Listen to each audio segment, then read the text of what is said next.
아니, 돈도 없으면서 왜 줄을 서는 거야? 편의점 계산대 앞 민수는 떨리는 손으로 돌아가신 아버지 카드를 내밀었다. 요즘 편의점도 못 오는 사람이 있나 봐. 뒤에서 비웃는 웃음소리가 들려왔다. 하지만 10분 후 그 조용한 골목 앞에 검은색 벤츠가 한 대, 두 대, 세 대씩 줄지어 들어오기 시작했다. 정장을 입은 사람들이 차에서 내려 물었다. 박정호 선생님의 자녀분들 맞습니까?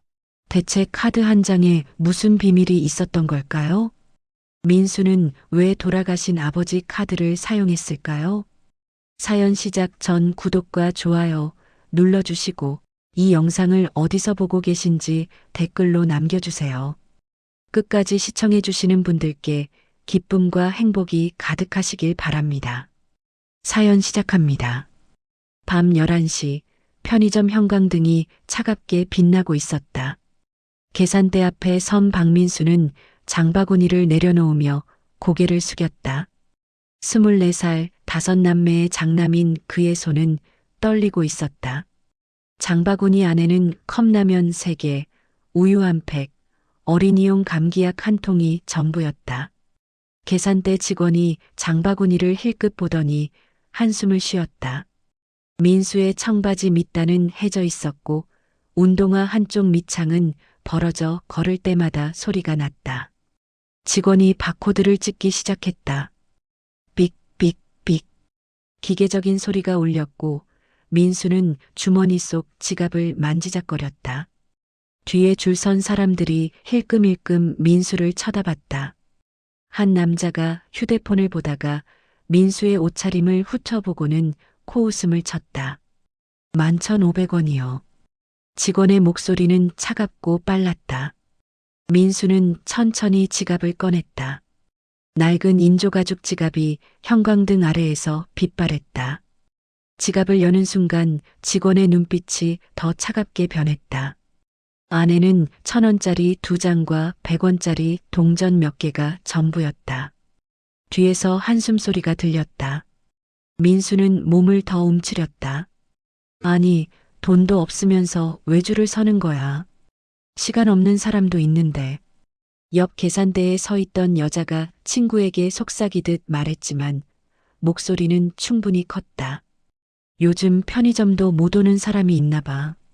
저런 사람들 때문에 우리가 기다려야 되네. 민수는 손가락으로 지갑 안쪽 숨겨진 칸을 더듬었다. 거기서 검은색 신용카드 한 장을 꺼냈다. 카드 표면에는 박정호라는 이름이 새겨져 있었다. 석 달 전 병원 응급실에서 숨을 거둔 아버지의 이름이었다. 민수는 카드를 꺼내며 눈을 질끈 감았다. 손이 떨렸다. 직원이 카드를 받아 단말기에 대충 긁었다. 삑소리가 나며 승인 중이라는 글자가 화면에 떴다. 민수는 숨을 참았다. 뒤에서 또 누군가 혀를 찼다. 카드도 안 되는 거 아니야? 빨리 좀. 직원이 민수를 쳐다보며 눈썹을 찌푸렸다.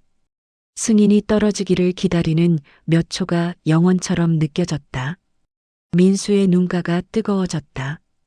이 카드를 써서는 안 된다는 걸 알고 있었다. 아버지가 돌아가시고 장례비조차 이모부에게 빌려서 치렀고 전기세는 2달째 밀려 있었으며 쌀도 떨어진 지 사흘이 지났다. 카드 대금이 청구되면 감당할 방법이 없었다. 하지만 막내 박지우가 이틀째 열이 나고 기침을 하고 있었고 둘째 박민지는 내일 학교에 가려면 최소한 우유라도 마셔야 했으며 셋째 박민호와 넷째 박은서는 사흘째 물만 마시고 버티고 있었다. 승인이 떨어졌다. 삑소리와 함께 영수증이 나왔다. 직원이 영수증을 던지듯 내밀었다. 다음 분. 민수는 비닐봉지를 받아 고개를 더 숙인 채 편의점 문을 밀고 나갔다. 문이 닫히면서 뒤에서 웃음소리가 들렸다. 밤 11시 10분 골목길은 어둡고 조용했다. 가로등 하나가 깜빡거리며 불안정하게 빛을 내고 있었고 민수는 비닐봉지를 꼭 쥔 채 빠르게 걸었다. 그의 눈가가 뜨거워졌고 눈물이 흘러내렸다. 그는 골목 모퉁이에서 발을 멈추고 벽에 기댔다. 민수는 소리를 죽이며 울었다. 편의점에서 들었던 말들이 귓가에 맴돌았다. 아버지가 살아계셨다면, 아버지가 아프지만 않았다면 이렇게까지 되지는 않았을 것이다. 바람이 불어왔다. 민수는 손등으로 눈물을 닦고 다시 걸었다. 빌라까지는 5분이면 도착했다. 집에 도착했을 때는 자정이 가까웠다. 빌라 2층 좁은 방문을 열자 4명의 동생들이 이불 하나를 함께 덮고 누워 있었다. 막내 지우가 기침을 하며 몸을 뒤척였다. 민수는 조용히 들어가 비닐봉지를 내려놓았다. 민지가 눈을 떴다. 오빠 약 샀어? 응. 지우 깨워야 돼. 민수는 약봉지를 꺼내 물과 함께 지우에게 건넸다. 지우는 잠결에 약을 삼켰고 작은 목소리로 물었다. 오빠 배고파? 내일 아침에 먹자. 지금은 자야 돼. 민지가 이불을 끌어당기며 말했다. 오빠는 안 먹었잖아. 라면이라도 끓여. 배 안 고파? 너희나 자. 민수는 지우의 이마에 손을 얹었다. 여전히 뜨거웠다. 민호가 잠꼬대처럼 중얼거렸다. 엄마, 배고파. 은서가 민호의 등을 토닥이며 눈을 떴다. 오빠 내일 급식비 내야 되는데. 알아. 내일 얘기하자. 일단 자. 민수는 불을 끄고 부엌으로 갔다. 부엌 바닥에 주저앉아 창밖을 바라봤다. 골목은 텅 비어 있었고 가로등만이 외롭게 깜빡이고 있었다. 민수는 무릎을 끌어안고 천장을 바라봤다. 아버지의 얼굴이 떠올랐다. 늘 웃으며 괜찮다고 말하던 사람이었다. 아파도 병원 한 번 가지 않고 버티던 사람이었다.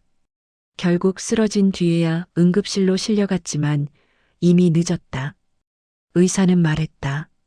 조금만 빨리 왔어도 살릴 수 있었을 거라고. 하지만 아버지는 병원비가 두려워 끝까지 참았다. 민수는 주머니에서 카드를 꺼내 손바닥 위에 올려놓았다. 검은 카드 표면에 희미한 불빛이 반사되었다.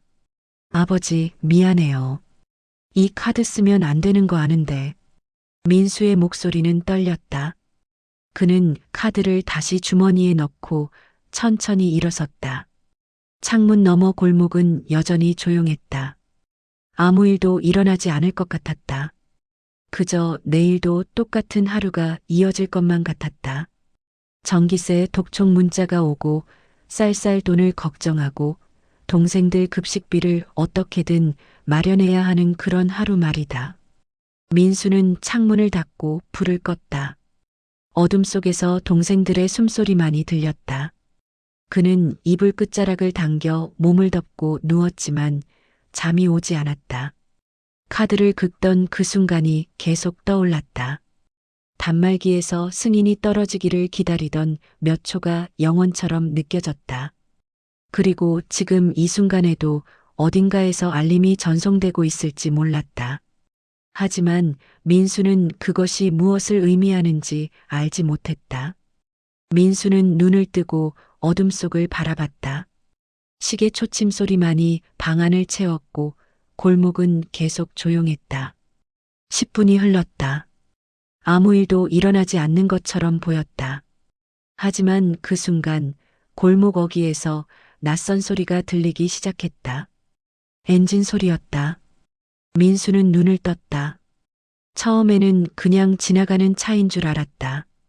하지만 소리가 멈추지 않았다. 골목 어귀에서 차 한 대가 서는 소리가 들렸고 이어서 또 한 대, 또 한 대의 소리가 겹쳐졌다. 민수는 천천히 일어나 창문으로 다가갔다. 커튼을 살짝 걷었다. 골목 입구에 검은색 차 한 대가 서 있었다. 벤츠였다.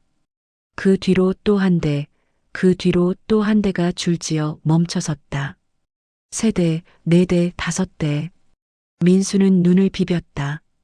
이 골목에는 이런 차가 들어온 적이 없었다. 이곳은 빌라와 단독주택이 다닥다닥 붙어 있는 오래된 동네였고 가로등도 반은 고장난 곳이었다. 민수는 숨을 죽이고 창밖을 바라봤다. 첫 번째 차의 문이 열렸고 정장을 입은 남자가 내렸다. 검은색 양복에 넥타이까지 맨 모습이었다. 그는 주변을 둘러보더니 뒤를 돌아봤다. 두 번째 차에서도 사람이 내렸다. 역시 정장 차림이었다. 세 번째 차, 네 번째 차, 다섯 번째 차에서도 사람들이 내렸다. 모두 정장을 입고 있었다. 여자도 있었고 남자도 있었다. 그들은 서로 눈빛을 주고받으며 골목 안쪽을 바라봤다. 민수는 심장이 빠르게 뛰는 것을 느꼈다. 무슨 일이 벌어지는 건지 알 수 없었다. 혹시 빌라 주인이 빚쟁이라도 불렀나? 아니면 누가 사고라도 난 건가? 민수는 창문에서 몸을 뒤로 빼며 숨을 참았다. 정장을 입은 사람들이 골목 안쪽으로 걸어 들어왔다. 그들의 구두 소리가 고요한 밤 골목에 울렸다. 딱, 딱, 딱. 규칙적이고 무거운 소리였다. 민수는 커튼 사이로 그들을 지켜봤다. 맨 앞에 선 남자가 손에 서류 뭉치를 들고 있었고 그 옆 여자는 태블릿을 들고 화면을 확인하고 있었다. 그들은 빌라 앞에 멈춰섰다. 민수가 사는 바로 이 빌라 앞에. 민수의 손이 떨렸다. 맨 앞에 선 남자가 고개를 들어 2층을 올려다봤다. 민수와 눈이 마주쳤다. 아니, 마주친 것 같았다. 민수는 황급히 커튼을 닫았다. 심장이 터질 것 같았다. 오빠, 왜 그래?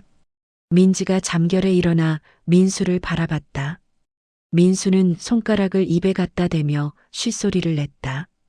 조용히 해. 밖에 사람들이 있어. 무슨 사람들? 모르겠어. 그냥 이상한 사람들이야. 민지가 창문으로 다가오려 하자 민수가 손으로 막았다. 밖에서 발소리가 들렸다. 계단을 올라오는 소리였다. 민수는 숨을 죽였다. 발소리가 가까워졌다. 2층, 바로 이 방 앞까지 올라오는 소리였다. 그리고 멈췄다. 민수는 동생들을 돌아봤다. 지우와 민호와 은서는 아직 자고 있었다. 민지만 눈을 뜨고 오빠를 바라보고 있었다. 밖에서 노크 소리가 들렸다. 똑똑똑. 조심스럽지만 단호한 소리였다. 민수는 움직이지 않았다. 다시 노크 소리가 들렸다. 똑똑똑. 박정호 선생님 댁 맞습니까? 남자의 목소리였다. 낮고 차분한 목소리였지만 밤에 들으니 더 무겁게 느껴졌다. 민수는 대답하지 않았다. 아버지 이름을 부르는 사람이 누구인지 알 수 없었다. 다시 목소리가 들렸다. 박정호 선생님의 자녀분들 계신 거 맞죠? 저희는 선생님께 신세를 진 사람들입니다. 잠시 문 좀 열어주시겠습니까? 민수는 문 쪽을 바라봤다. 신세를 졌다는 말이 무슨 뜻인지 알 수 없었다. 아버지는 누구에게 돈을 빌려준 적도 없었고 사업을 한 적도 없었다. 그저 공장에서 일하다가 해고당하고 편의점 야간 알바를 하다가 몸이 안 좋아져서 쓰러진 사람이었다. 민수는 천천히 일어섰다. 민지가 손을 잡았다. 오빠 무서워. 괜찮아. 내가 나가볼게. 너는 여기 있어. 민수는 문 쪽으로 걸어갔다. 손을 떨며 문고리를 잡았다. 숨을 한번 크게 들이마시고 문을 열었다. 문 앞에 정장을 입은 남자 2명과 여자 1명이 서 있었다. 맨 앞에 선 남자는 50대쯤 되어 보였고 백발이 섞인 머리를 단정하게 빗어 넘겼다. 그는 민수를 보자 깊게 고개를 숙였다. 밤늦게 죄송합니다. 박정호 선생님의 장남분이신가요? 민수는 고개를 끄덕였지만 목소리는 나오지 않았다. 남자가 다시 말했다. 저는 대한종합건설 대표 최인석이라고 합니다. 이쪽은 저희 이사님들이시고요. 선생님께서 10분 전 카드 사용 신호를 보내셨습니다. 카드 사용 신호요? 민수는 되물었다. 남자가 서류를 꺼내 보여주었다. 선생님께서 돌아가시기 전 저희에게 부탁하신 게 있습니다. 만약 이 카드가 사용되면 그때는 자녀분들이 정말로 어려운 상황이라는 뜻이니 즉시 찾아가라고 하셨습니다. 그래서 저희가 지금 이렇게 왔습니다. 민수는 남자를 바라봤다. 무슨 말인지 이해가 되지 않았다. 아버지가 이 사람들에게 부탁을 했다고? 대한종합건설 대표라는 사람이 왜 우리 같은 가난한 집에 오는 거지? 민수는 뒤를 돌아봤다. 민지가 이불을 끌어안고 오빠를 바라보고 있었다. 민수는 다시 남자를 봤다. 저희 아버지가 뭘 부탁하셨다는 건가요? 남자는 잠시 말을 멈추고 민수를 바라봤다. 그의 눈빛에는 존경과 미안함이 섞여 있었다. 그는 천천히 입을 열었다. 선생님은 저희 회사를 살린 분입니다. 15년 전 저희 회사가 부도 직전이었을 때 선생님께서 전 재산을 내놓으셨습니다. 덕분에 저희는 다시 일어설 수 있었고 지금의 대한종합건설이 될 수 있었습니다. 선생님은 그 후로도 한 번도 돈을 돌려달라고 하지 않으셨습니다. 그저 조용히 공장에서 일하시며 자녀분들을 키우셨죠. 저희가 찾아가 갚겠다고 해도 거절하셨습니다. 하지만 마지막으로 이것만은 약속해달라고 하셨습니다. 만약 이 카드가 사용되면 그때는 꼭 자녀들을 찾아가 달라고. 민수는 뒤로 휘청거렸다. 벽에 손을 짚었다. 아버지가 전 재산을 내놓았다고? 회사를 살렸다고? 민수는 아무것도 몰랐다. 아버지는 한 번도 그런 얘기를 하지 않았다. 그저 힘들지만 괜찮다고, 우리가 있으니 행복하다고만 말했다. 민수의 눈에서 눈물이 흘러내렸다. 최인석이 뒤를 돌아보며 손짓했다. 계단 아래에 서 있던 사람들이 하나둘씩 올라오기 시작했다. 민수는 뒤로 물러섰다. 사람들이 너무 많았다. 좁은 복도가 순식간에 사람들로 가득 찼다. 그들은 모두 고개를 숙이며 민수에게 인사했다. 민수는 어떻게 반응해야 할지 몰라 그저 서 있었다. 최인석이 다시 입을 열었다. 이분들은 모두 선생님께 신세를 진 사람들입니다. 저희 회사 이사진도 있고 선생님께서 도와주신 다른 분들도 계십니다. 선생님은 저희에게만 도움을 주신 게 아니었습니다. 어려운 사람들을 보면 그냥 지나치지 못하셨죠. 한 여자가 앞으로 나섰다. 50대 초반쯤 되어 보이는 여자였고 눈가에 주름이 있었지만 눈빛은 또렷했다. 저는 20년 전 선생님께서 목숨을 구해주셨습니다. 제가 교통사고로 쓰러졌을 때 선생님께서 구급차를 부르시고 병원비까지 대신 내주셨습니다. 저는 그때 혼자였고 가족도 없었습니다. 선생님이 아니었다면 저는 살지 못했을 겁니다. 또 한 남자가 나섰다. 40대쯤 되어 보였고 손에 서류 가방을 들고 있었다. 저는 선생님께 학비를 지원받았습니다. 대학교 다닐 돈이 없어서 자퇴하려던 참이었는데 선생님께서 조용히 등록금을 내주셨습니다. 졸업할 때까지 매 학기 지원해 주셨고 저는 그 덕분에 변호사가 될 수 있었습니다. 사람들이 하나씩 나서서 이야기를 했다. 선생님이 가게 창업 자금을 빌려주셨다는 사람, 선생님이 아이 병원비를 대신 내주셨다는 사람, 선생님이 집을 구할 때 보증을 서주셨다는 사람. 민수는 그 이야기들을 들으며 벽에 등을 기댔다. 다리에 힘이 풀렸고 아버지가 이런 사람이었다는 걸 민수는 몰랐다.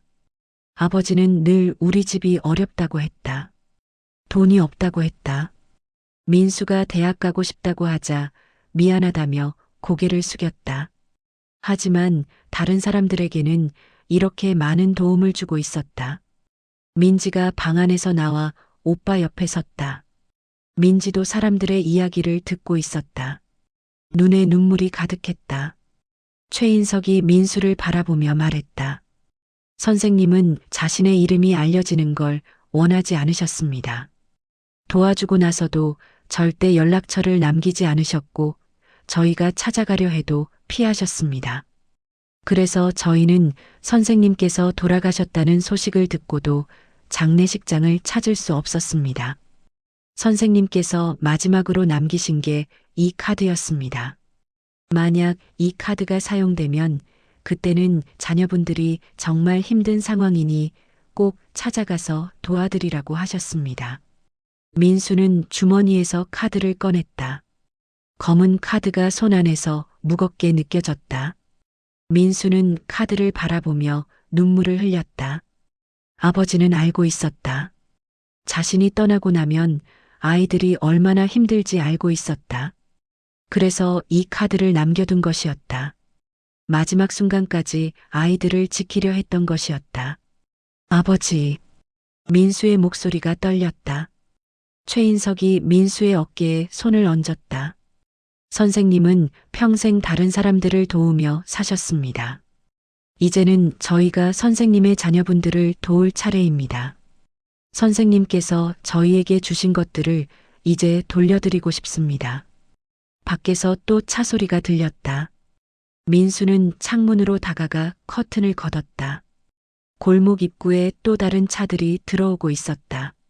한 대, 두 대, 세 대. 계속해서 차들이 들어왔다. 사람들이 차에서 내려 빌라 쪽으로 걸어왔다.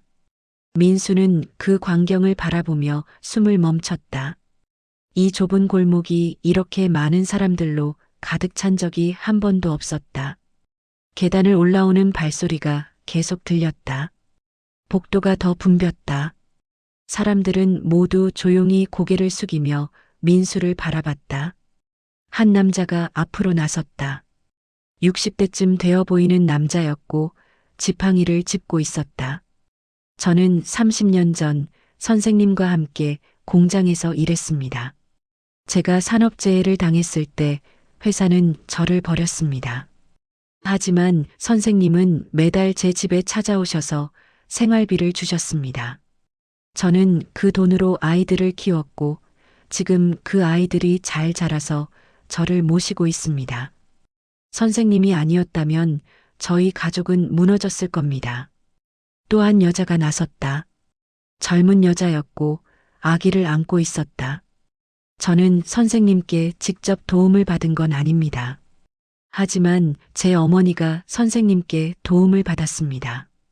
제 어머니는 혼자서 저를 키우셨는데 선생님께서 일자리를 소개해 주시고 집도 구해 주셨습니다. 어머니는 돌아가시기 전까지 선생님 이야기를 하셨습니다. 그래서 저도 오늘 이렇게 왔습니다. 민수는 더 이상 서 있을 수가 없었다. 바닥에 주저앉았다.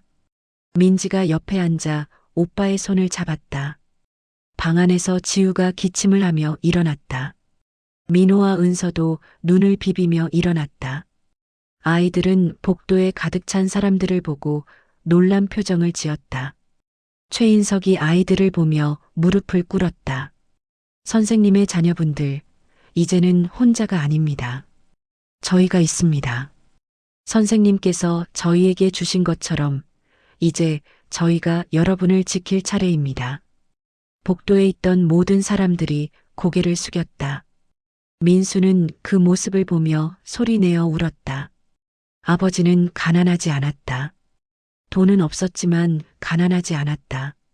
아버지는 평생 다른 사람들을 도우며 살았고 그 사람들이 지금 이렇게 찾아와 아버지의 아이들을 지키려 하고 있었다.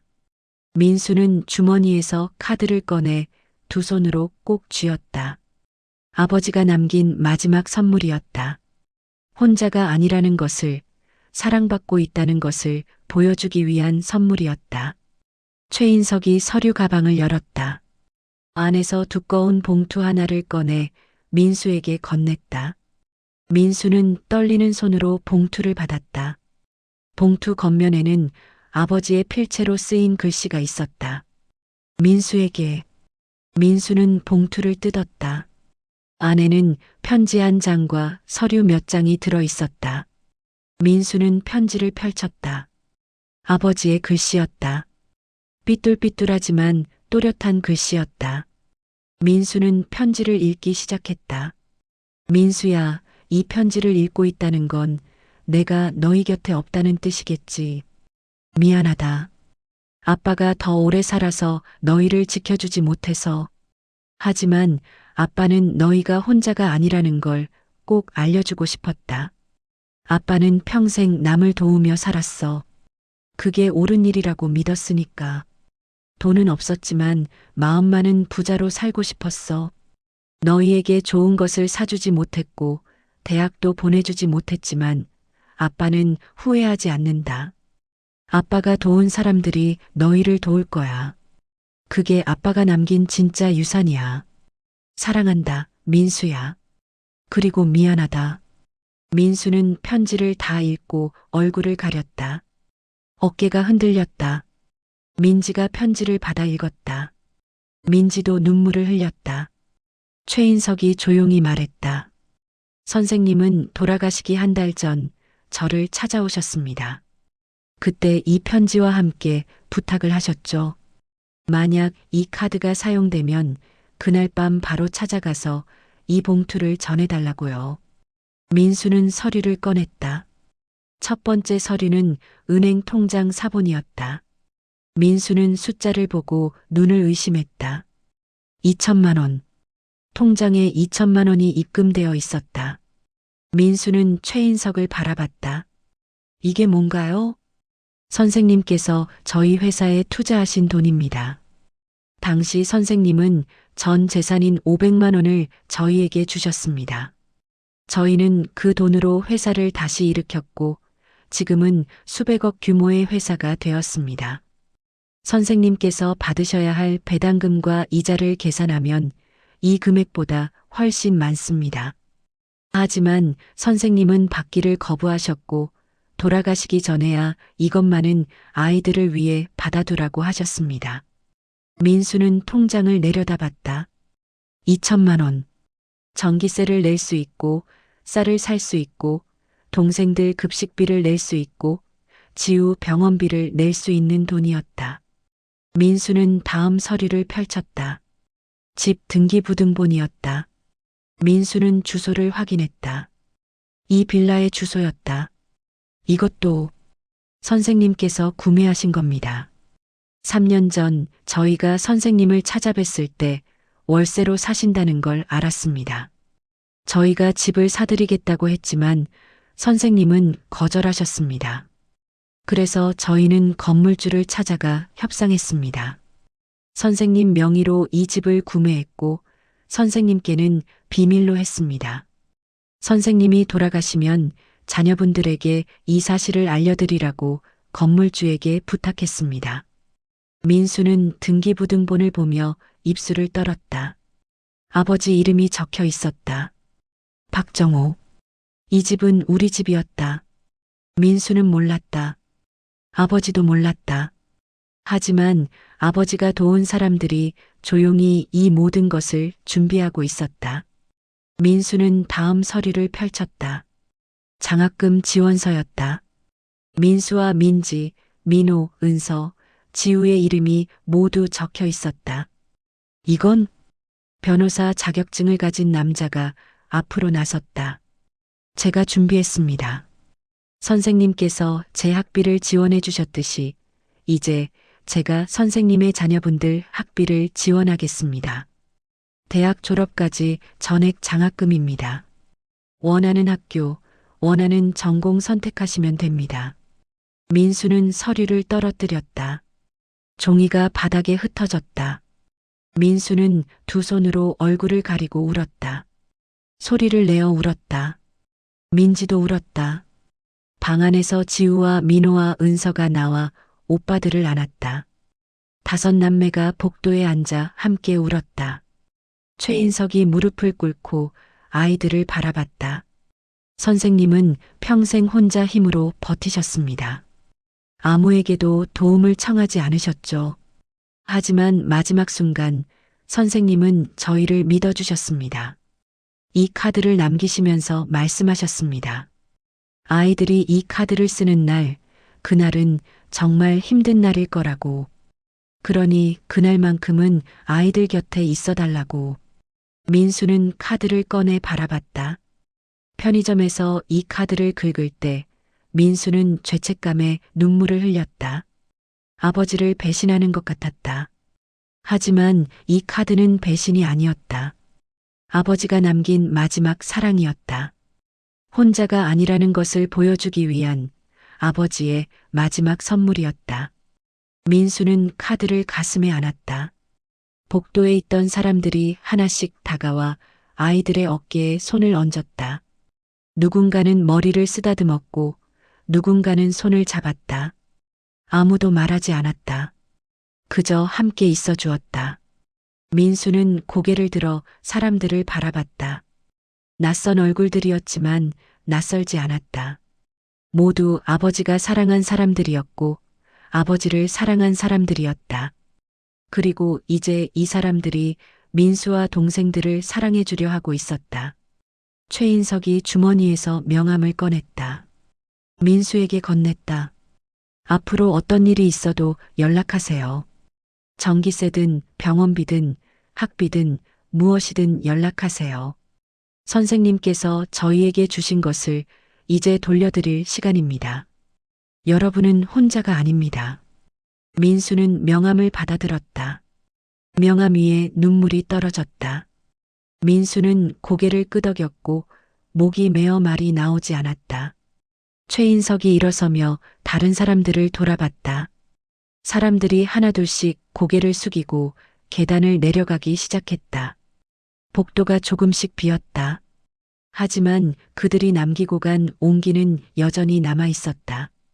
민수는 창문으로 다가가 커튼을 걷었다. 사람들이 차에 올라타고 있었다. 차들이 하나씩 출발했지만 골목 입구에는 여전히 몇 대의 차가 남아 있었다. 불을 켜고 기다리고 있었다. 혹시 모를 일을 대비해서 아이들을 지키기 위해서. 이튿날 아침 민수는 일찍 눈을 떴다. 어젯밤 일이 꿈만 같았다. 하지만 탁자 위에 놓인 서류들과 명함이 현실임을 증명하고 있었다. 민수는 조용히 일어나 부엌으로 갔다. 창문을 열자 골목이 보였다. 골목 입구에는 여전히 검은 차 한 대가 서 있었다. 민수는 그 차를 바라보며 깊게 숨을 들이마셨다. 동생들은 아직 자고 있었다. 민수는 냉장고를 열었다. 텅 비어 있었다. 어젯밤 산 우유 한 팩과 컵라면만 남아 있었다. 민수는 우유를 꺼내 컵에 따랐다. 천천히 마셨다. 달았다. 오랜만에 마시는 우유였다. 문 두드리는 소리가 들렸고 민수는 문으로 다가가 조심스럽게 열었다. 문 앞에 중년 여자가 서 있었다. 손에 큰 보자기를 들고 있었다. 민수 씨 맞으시죠? 저 어제 왔던 사람 중 한 명이에요. 아침 드셨을까 싶어서 이것 좀 가져왔어요. 여자는 보자기를 민수에게 건넸다. 민수가 받아들자 무거웠다. 여자는 웃으며 말했다. 집에서 만든 김치랑 반찬이에요. 그리고 쌀도 좀 넣었어요. 애들 많으니까 밥 많이 지으셔야죠. 감사합니다. 정말 감사합니다. 민수는 고개를 숙였다. 여자가 민수의 어깨를 토닥였다. 고맙긴요. 선생님이 저희한테 해주신 게 얼마나 많은데요. 이거라도 받아주셔야 제 마음이 편해요. 앞으로 뭐 필요한 거 있으면 언제든 연락하세요. 제 번호 여기 적어뒀어요. 여자는 종이 한 장을 민수 손에 쥐어주고 계단을 내려갔다. 민수는 보자기를 들고 부엌으로 들어갔다. 보자기를 풀자 김치 2통, 반찬 여러 개, 그리고 쌀 10kg이 들어 있었다. 민수는 쌀 포대를 보며 눈물이 났다. 사흘 전만 해도 쌀이 떨어져서 물만 마셨는데 이제는 이렇게 쌀이 생겼다. 오전 10시쯤 다시 초인종이 울렸다. 민수가 문을 열자 택배기사가 서 있었다. 박민수 씨 댁 맞으시죠? 택배 왔습니다. 제가 주문한 게 없는데요. 보낸 사람이 따로 있나 봐요. 여기 서명 좀 해주세요. 민수는 서명을 하고 상자를 받았다. 상자가 여러 개였다. 민수는 상자를 방 안으로 옮겼다. 첫 번째 상자를 열자 과일이 가득 들어 있었다. 사과, 배, 귤, 포도. 두 번째 상자에는 고기가 들어 있었다. 소고기, 돼지고기, 닭고기. 세 번째 상자에는 생필품이 들어 있었다. 휴지, 세제, 샴푸, 칫솔. 민지가 일어나 상자들을 보며 눈을 동그랗게 떴다. 오빠, 이게 다 뭐야? 어제 오셨던 분들이 보내주신 것 같아. 민지는 사과를 하나 집어들었다. 빨갛고 탐스러운 사과였다. 민지는 사과를 씻어 동생들에게 나눠줬다. 지우가 사과를 한 입 베어 물며 웃었다. 오랜만에 보는 웃음이었다. 민호와 은서도 사과를 먹으며 좋아했다. 민수는 그 모습을 보며 미소 지었다. 오후 2시쯤 또 문을 두드리는 소리가 들렸다. 이번에는 정장을 입은 남자 2명이 서 있었다. 한 명은 어제 봤던 변호사였다. 안녕하세요, 민수 씨. 어제 말씀드린 장학금 건으로 왔어요. 서류 작성하시면 다음 학기부터 바로 적용됩니다. 남자들이 들어와 탁자에 서류를 펼쳤다. 민수는 서류를 읽었다. 대학 등록금 전액 지원, 생활비 월 100만 원 지원, 졸업할 때까지 지속. 민수는 펜을 들었고 손이 떨렸다. 민수는 천천히 이름을 썼다. 박민수. 변호사가 웃으며 말했다. 축하합니다. 이제 공부에만 집중하시면 됩니다. 그리고 이건 따로 드리는 거예요. 변호사가 봉투 하나를 꺼냈다. 민수가 열어보자 현금이 들어 있었다. 500만 원이었다. 당장 필요하신 거 있으실 것 같아서요. 병원비든 생활비든 쓰세요. 부담 갖지 마시고요. 민수는 봉투를 받아들었다. 말이 나오지 않았다. 변호사가 일어서며 말했다. 선생님 덕분에 제가 변호사가 됐어요. 이제 제 차례예요. 앞으로 법률 관련해서 문제 생기면 언제든 연락하세요. 무료로 도와드릴게요. 남자들이 나가고 민수는 봉투를 내려다봤다. 500만 원. 평생 한 번에 이런 돈을 만져본 적이 없었다. 민수는 봉투를 탁자에 내려놓고 창문으로 갔다. 골목 입구의 차는 여전히 그 자리에 있었다. 민수는 그 차를 보며 생각했다. 아버지는 평생 이런 대접을 받지 못했다. 공장에서 일하고 편의점에서 야간 알바를 하고 병원도 제대로 가지 못하고 떠났다. 하지만 아버지가 도운 사람들은 지금 이렇게 아버지의 아이들을 지키고 있었다. 저녁 무렵 민수는 동생들과 함께 밥을 먹었다. 쌀밥에 김치, 반찬, 고기까지. 오랜만에 제대로 된 식사였다. 지우는 밥을 2그릇이나 먹었고 민호와 은서도 배불리 먹었다. 민지는 고기를 구우며 웃었다. 민수는 그 모습을 보며 눈물을 참았다. 식사를 마치고 민수는 동생들을 모았다. 너희들 아버지가 어떤 분이었는지 알아? 아이들이 고개를 끄덕였다. 민지가 말했다. 어제 들었어. 아버지가 많은 사람들을 도와주셨다고. 맞아. 아버지는 우리한테는 가난하다고 하셨지만 다른 사람들한테는 부자셨어. 마음이 부자셨던 거야. 그래서 지금 우리가 이렇게 도움을 받고 있는 거고. 지우가 물었다. 오빠, 그럼 우리도 나중에 다른 사람들 도와줘야 돼? 민수는 지우의 머리를 쓰다듬었다. 그래. 우리도 나중에 여유가 생기면 다른 사람들 도와줘야 해. 그게 아버지가 우리한테 물려주신 거야. 아이들이 고개를 끄덕였다. 민수는 창밖을 바라봤다. 골목 입구의 차에서 불이 켜졌다. 밤이 되었지만 그 차는 여전히 그 자리를 지키고 있었다. 민수는 그 불빛을 보며 생각했다. 우리는 혼자가 아니다. 아버지가 남긴 사랑이 우리를 지키고 있다. 일주일이 지났다.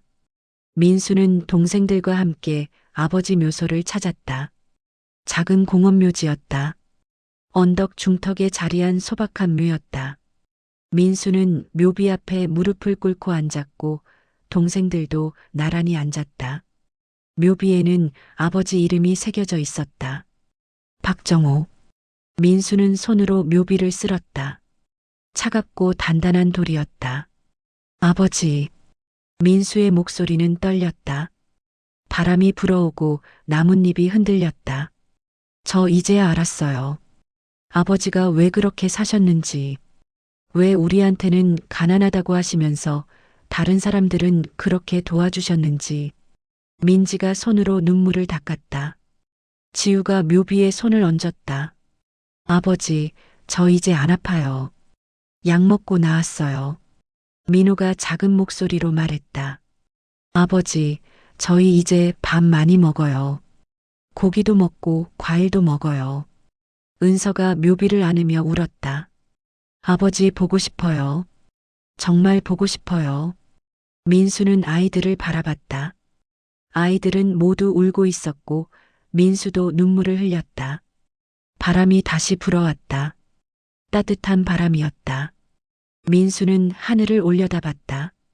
구름 사이로 햇살이 비쳤다. 아버지, 저 이제 알았어요. 아버지는 가난하지 않으셨어요. 돈은 없었지만 가난하지 않으셨어요. 아버지는 평생 사랑을 주며 사셨고 그 사랑이 지금 우리한테 돌아오고 있어요. 아버지가 도와주신 분들이 지금 우리를 지켜주고 계세요. 민수는 주머니에서 카드를 꺼냈다. 검은 카드가 햇살에 반짝였다.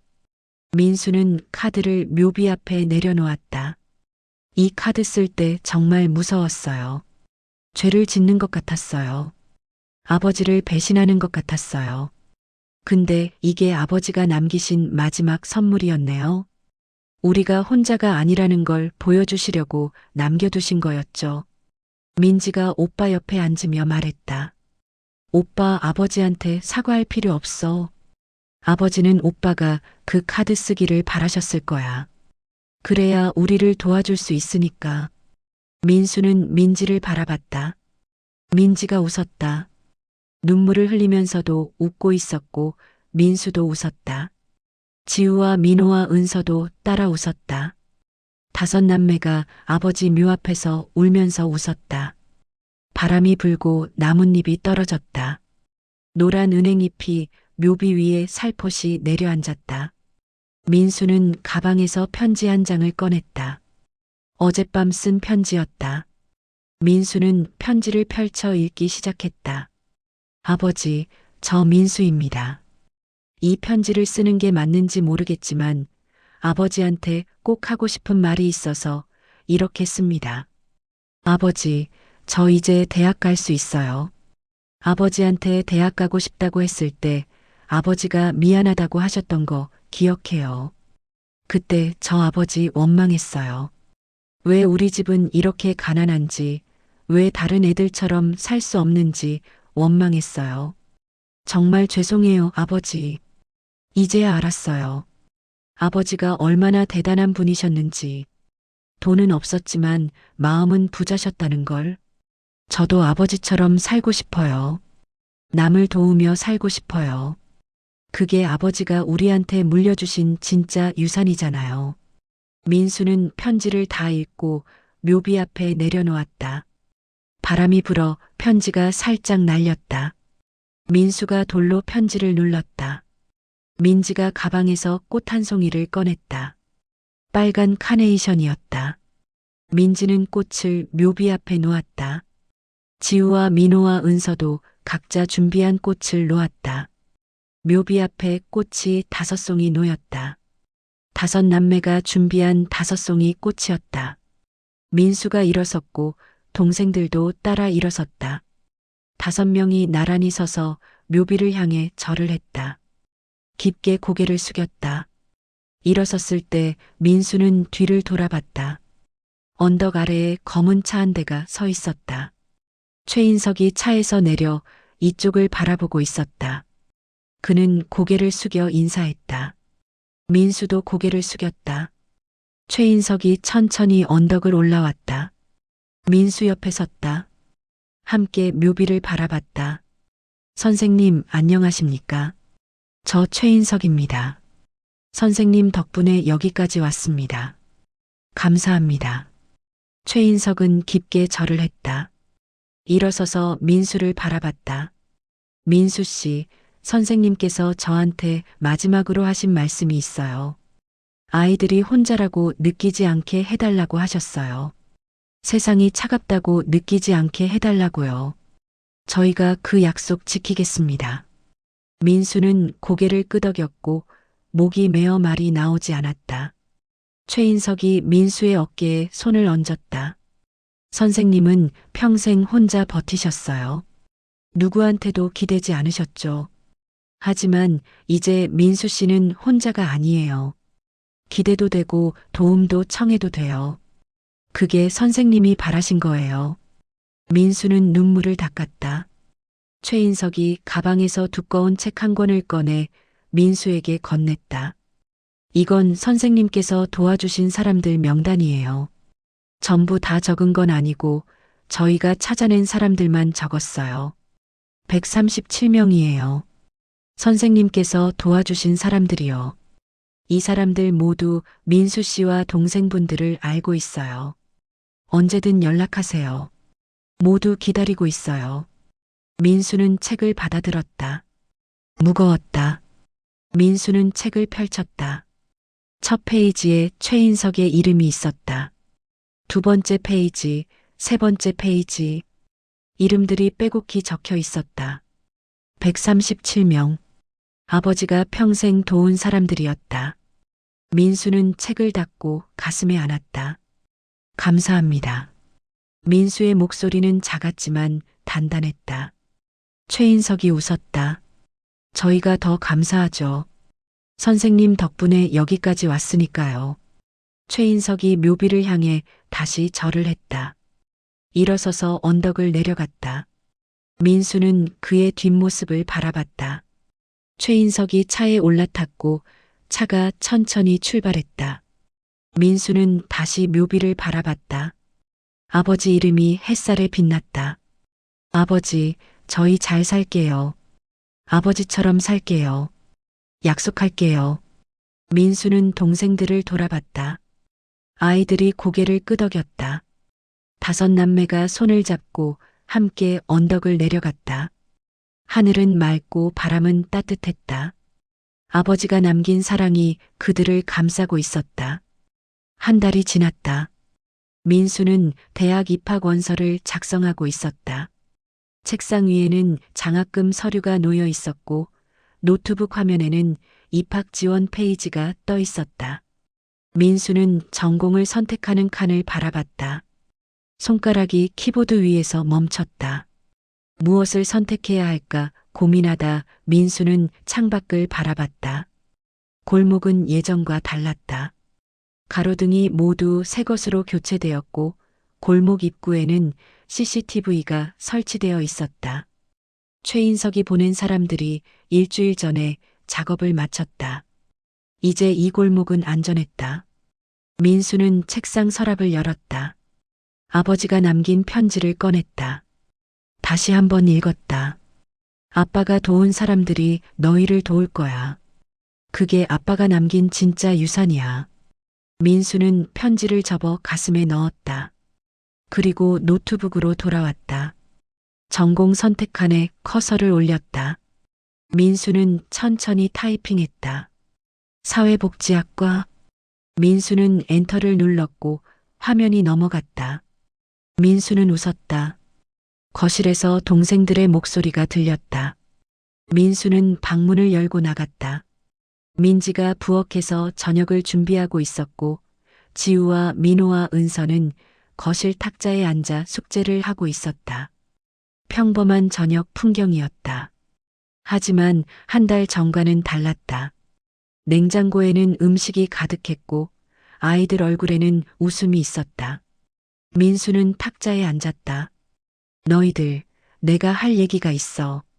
아이들이 고개를 들었다. 민수는 숨을 들이마시고 말했다. 저번에 아버지 묘소에서 다들 들었잖아. 아버지가 평생 사람들을 도우며 사셨다는 거. 나는 생각했어.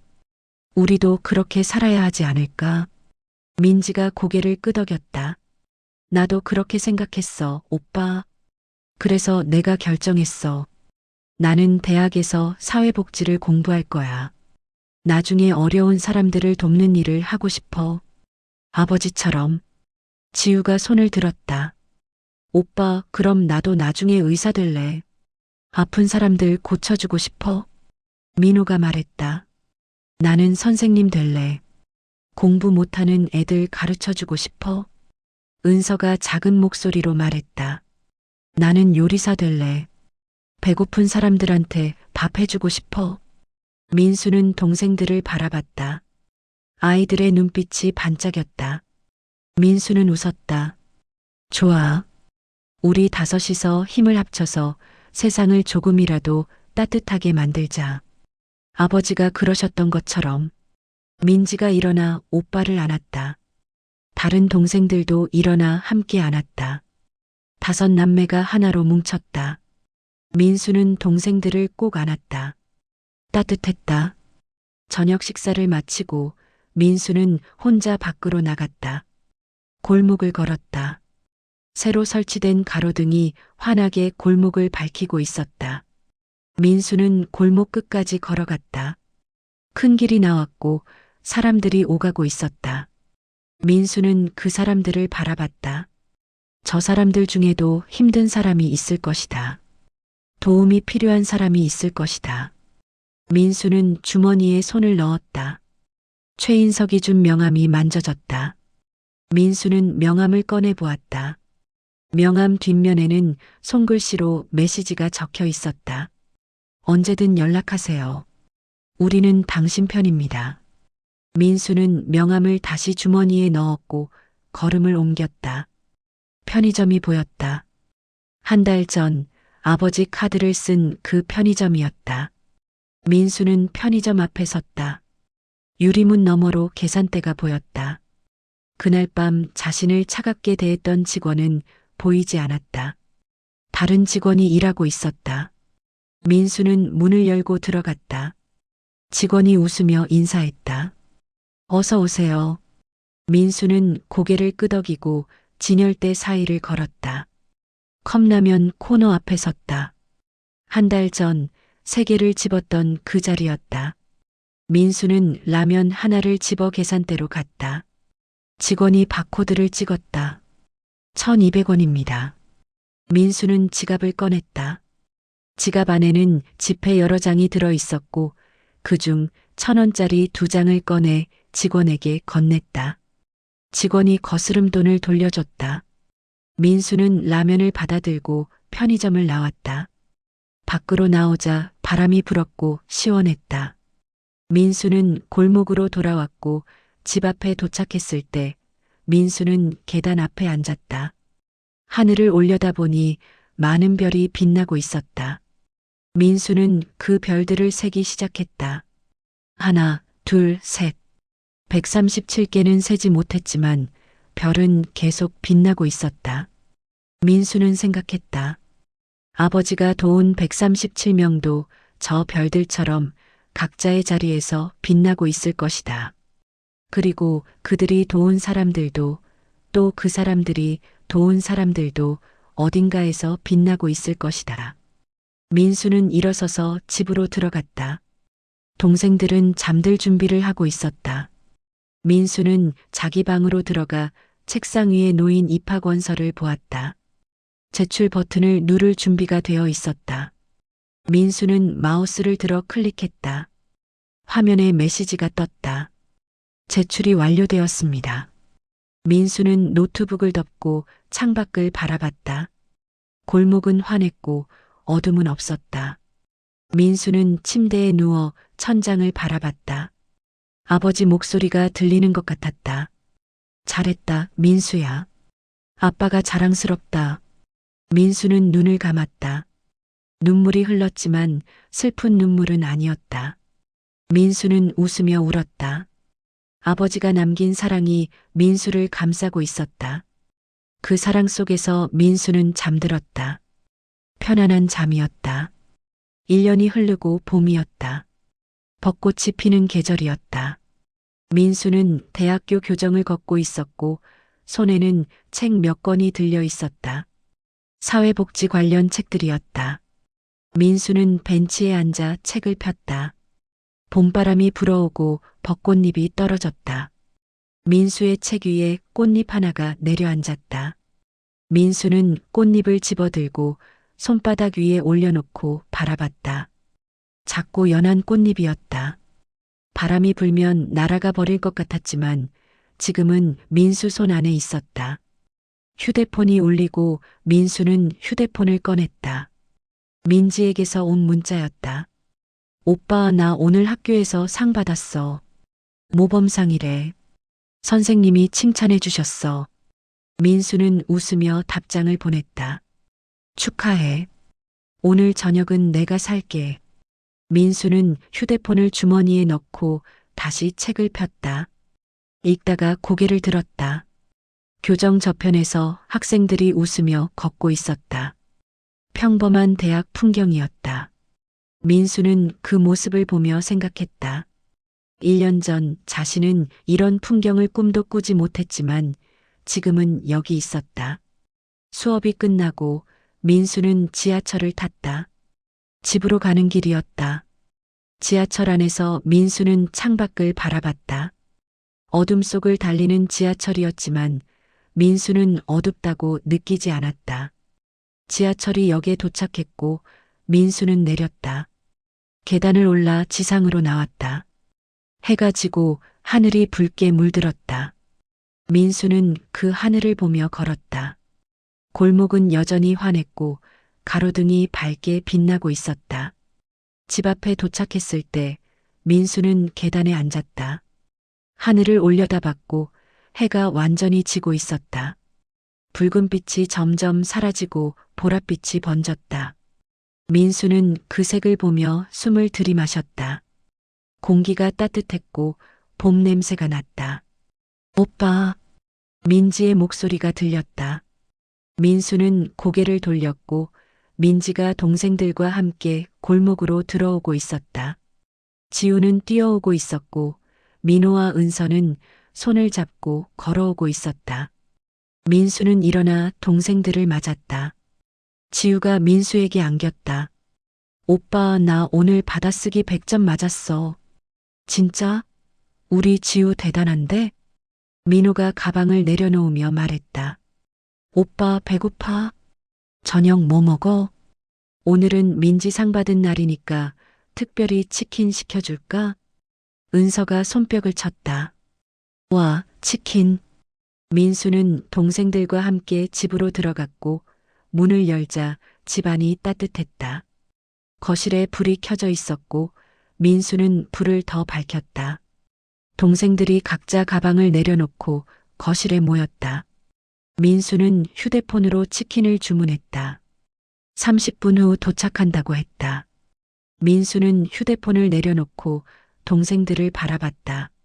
아이들이 웃으며 떠들고 있었다.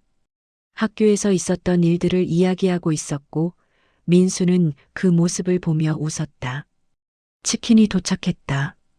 민수는 현관문을 열고 치킨을 받았다. 배달원에게 감사하다고 말했다. 배달원이 웃으며 고개를 끄덕였다.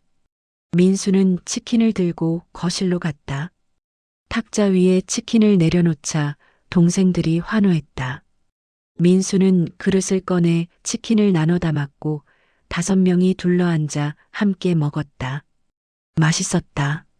민지가 말했다. 오빠 행복하다. 민수는 민지를 바라봤다. 나도. 지우가 입에 치킨을 물고 말했다. 아버지도 행복하실까? 민수는 지우의 머리를 쓰다듬었다. 당연하지. 아버지는 지금 우리 보면서 웃고 계실 거야. 아이들이 고개를 끄덕였고 민수는 창밖을 바라봤다. 밤이 되었지만 골목은 밝고 별이 보였다. 민수는 그 별 하나를 바라봤다. 가장 밝게 빛나는 별이었다. 민수는 그 별을 향해 속으로 말했다. 아버지, 우리 잘 지내고 있어요. 아버지가 남겨주신 사랑 속에서 행복하게 살고 있어요. 고맙습니다, 아버지. 식사를 마치고 민수는 설거지를 했다. 동생들은 거실에서 텔레비전을 보고 있었다. 민수는 그릇을 닦으며 창밖을 바라봤다. 골목이 조용했지만 평화로웠다. 민수는 마지막 그릇을 행주로 닦아 선반에 올려놓았다. 손을 씻고 거실로 가 동생들 옆에 앉았다. 함께 텔레비전을 봤다. 시간이 흐르고 동생들이 하나씩 졸기 시작했다.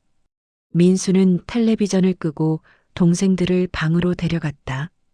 이불을 덮어주고 불을 껐다. 민수는 자기 방으로 가 책상에 앉았다. 책상 위에는 아버지 사진이 놓여 있었다. 액자 속 아버지는 웃고 있었다. 민수는 그 사진을 바라보며 손을 뻗어 액자를 만졌다. 유리가 차갑고 매끄러웠다. 아버지, 잘 자요. 민수는 작게 말했다. 불을 끄고 침대에 누웠다.